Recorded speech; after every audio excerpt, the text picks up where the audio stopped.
6 लोगों की टीम, जिनमें मैं अविनाश जेएनयू से, आईएमसी से आकाश और बाबा साहब भीमराव अम्बेडकर यूनिवर्सिटी से नितिन, जामिया से वागीश और भोपाल से राजविंद थे। हम लोग बिजनौर और फिरोजाबाद गए थे। फिरोजाबाद दोनों जगहों पर हम तकरीबन 25 परिवारों से मिले थे, जिनमें किसी ने अपना बाप, किसी ने अपना शोहर, किसी ने अपना बेटा खोया था। जो फिरोजाबाद में पुलिस के आतंक की कहानी है और जो भयावह स्थिति वहाँ के मुस्लिम इलाकों की है, वो ऑलरेडी आकाश आपके सामने रख चुके हैं। मैं जो बिजनौर की मुख्य रूप से जहाँ 2 जगहों पर हिंसा हुई थी, नेहटौर और नगीना, वहाँ की जो अभी स्थिति है और जो कुछ हुआ था उसके बारे में कुछ मुख्य बातें आपके सामने रखना चाहता हूँ। दोनों जगह पर जो स्थिति है बहुत ही भयावह है। वो सिर्फ वहाँ के मुसलमानों के या देश के मुसलमानों के लिए नहीं, बल्कि पूरे देश के लिए भी वो स्थिति इतनी ही भयावह है। 20 दिसंबर को पुलिस ने जो सिर्फ जहाँ प्रदर्शन हो रहे थे, तो सिर्फ प्रदर्शनकारियों को ही मारा पीटा है, उन पर ही गोली नहीं चलाई, बल्कि उसका मौका उठाकर नगर में, कस्बे में जितनी मुस्लिम कॉलोनियाँ थी दूर दराज में भी, उन मुस्लिम कॉलोनियों में भी पुलिस घुस गई और वहां पर भी पुलिस ने गोलीबारी की, लोगों को मारा जहां पर प्रदर्शन नहीं हो रहे थे। फिरोजाबाद, नेटौर, दोनों जगह पर ये चीज देखने को मिली थी। नेटौर में जो दोनों लड़के प्रदर्शन में मारे गए पुलिस की गोली से, उन दोनों लड़कों का प्रदर्शन से कोई संबंध नहीं था। अनस जो एक 22 साल का लड़का है, जिसके बारे में आपने सभी ने देखा होगा, काफी उसके बारे में आया है, और सुलेमान, दोनों गोली लगी और ऐसी जगह पर लगी जहां पर प्रदर्शन नहीं हो रहा था। इसी तरह से वहां पर 3 लोग घायल हुए नेहटौर के अंदर।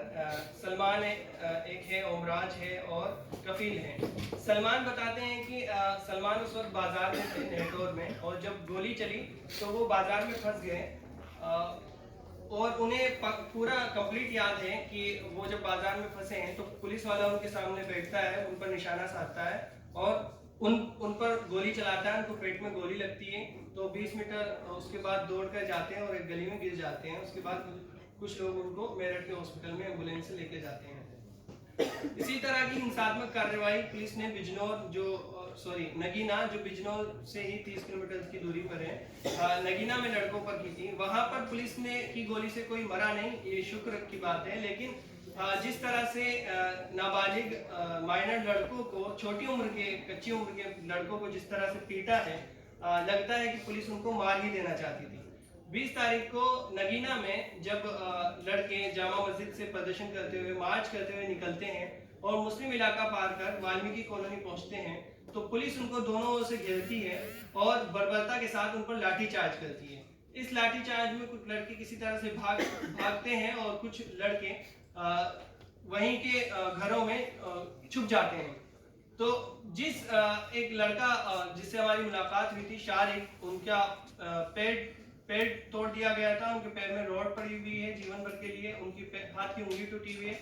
वो बताते हैं कि खुद वहाँ के जो घर वाला था, उन्होंने फोन किया और पुलिस को इन्फॉर्म किया कि यहाँ पर लड़के हैं।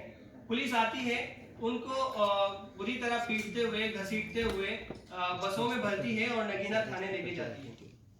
नगीना थाने में ये पूरे तकरीबन अलग अलग बसों में 117 लड़कों को पुलिस लेके जाती है नगीना के।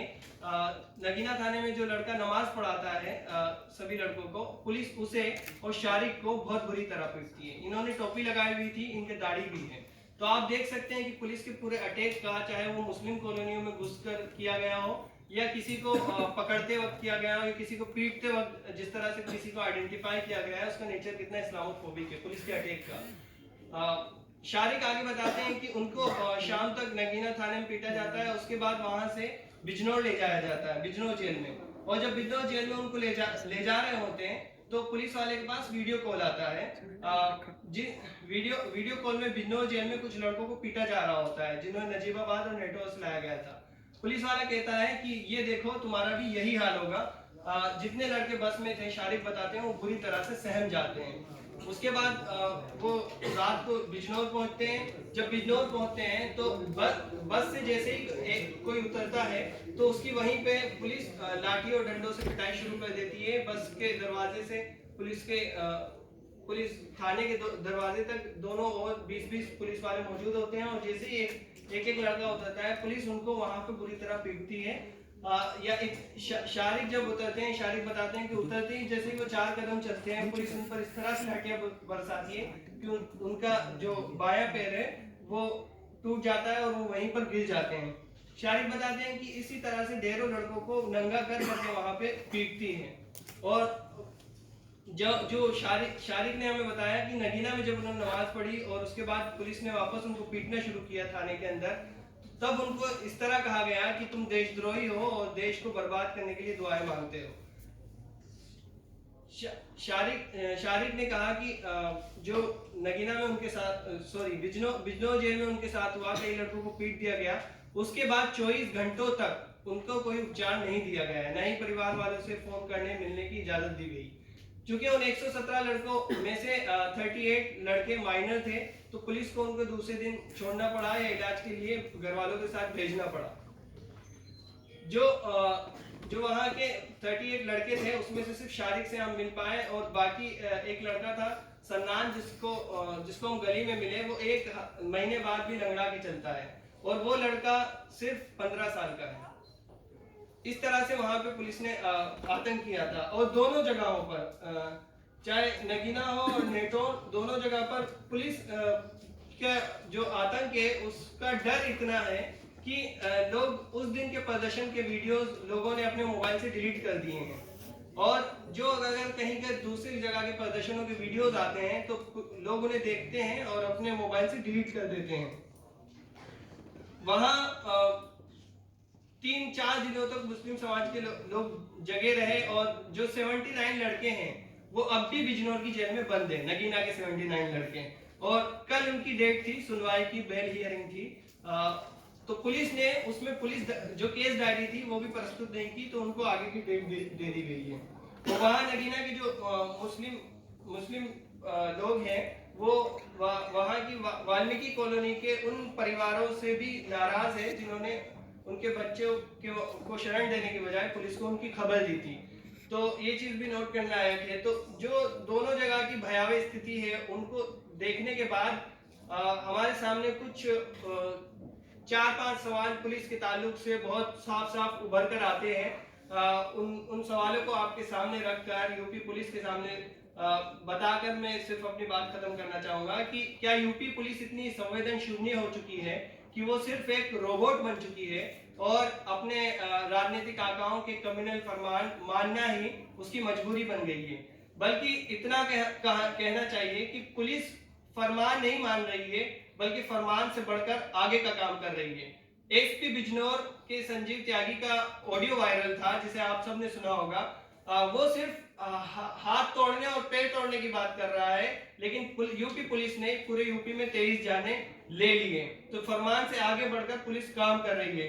और क्या पुलिस भी ये मानती है कि शांतिपूर्ण तरीके से इस देश के अंदर मुसलमान सरकार की किसी नीति के विरुद्ध अगर कोई प्रोटेस्ट करता है जो इसी देश का नागरिक है, तो क्या उसको प्रोटेस्ट का अधिकार नहीं है और वो ये मानती है कि वो भी घुसपैठिया है जिन्हें खत्म कर देना चाहिए। इसी तरह से पुलिस जो है क्यों सिर्फ मुसलमानों के साथ इस तरह का व्यवहार करती है जब कोई वो आंदोलन करते हैं, और इसका मौका उठाकर वो पूरे शहर के मुसलमानों पर आतंक मचा देती है प्रदर्शनकारियों के अलावा भी। तो ये कुछ चीजें हैं जिन पर बहुत गंभीरता से सोचने की जरूरत है। बहुत शुक्रिया। बहुत बहुत धन्यवाद सर। अब मैं